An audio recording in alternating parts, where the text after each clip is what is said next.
నేను ఈస్ట్ గోదావరి నుంచి Vizag VJ clinic వచ్చి కరెక్ట్గా సంవత్సరం కిందట హెయిర్కి ట్రాన్స్ప్లాంటేషన్ చేసుకున్నాను. అప్పుడు కూడా నేను బెస్ట్ వైజాగ్లో ద బెస్ట్ సెట్ చేసి నెట్లో అది చూసి వీళ్ళ రేటింగ్ అది చూసి గతంలో చేయించుకున్న మనుషుల ఫీడ్బ్యాక్ కూడా తీసుకుని నేను ఇక్కడికి వచ్చి చేయించుకున్నాను. ఫస్ట్లో నేను చాలా భయంగానే వచ్చాను, కానీ నా రిజల్ట్ చూసిన తర్వాత నాకే చాలా మార్పు కనిపించి నా ఫ్రెండ్స్ కూడా ఇప్పుడు నన్ను చాలా కూర్చుని అనమాట, ఇది సడన్ గా నీకెలా సాధ్యమైంది, మాకు కాలైంది అన్నది.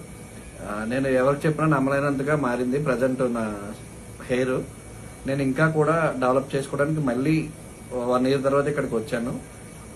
మనకు అందుబాటులో మన తెలుగు రాష్ట్రాల్లో ఉన్న అందరికీ కూడా దగ్గరలో ఉన్న వైజాగ్లో ఉన్న VJ clinic the best clinic నా అభిప్రాయం.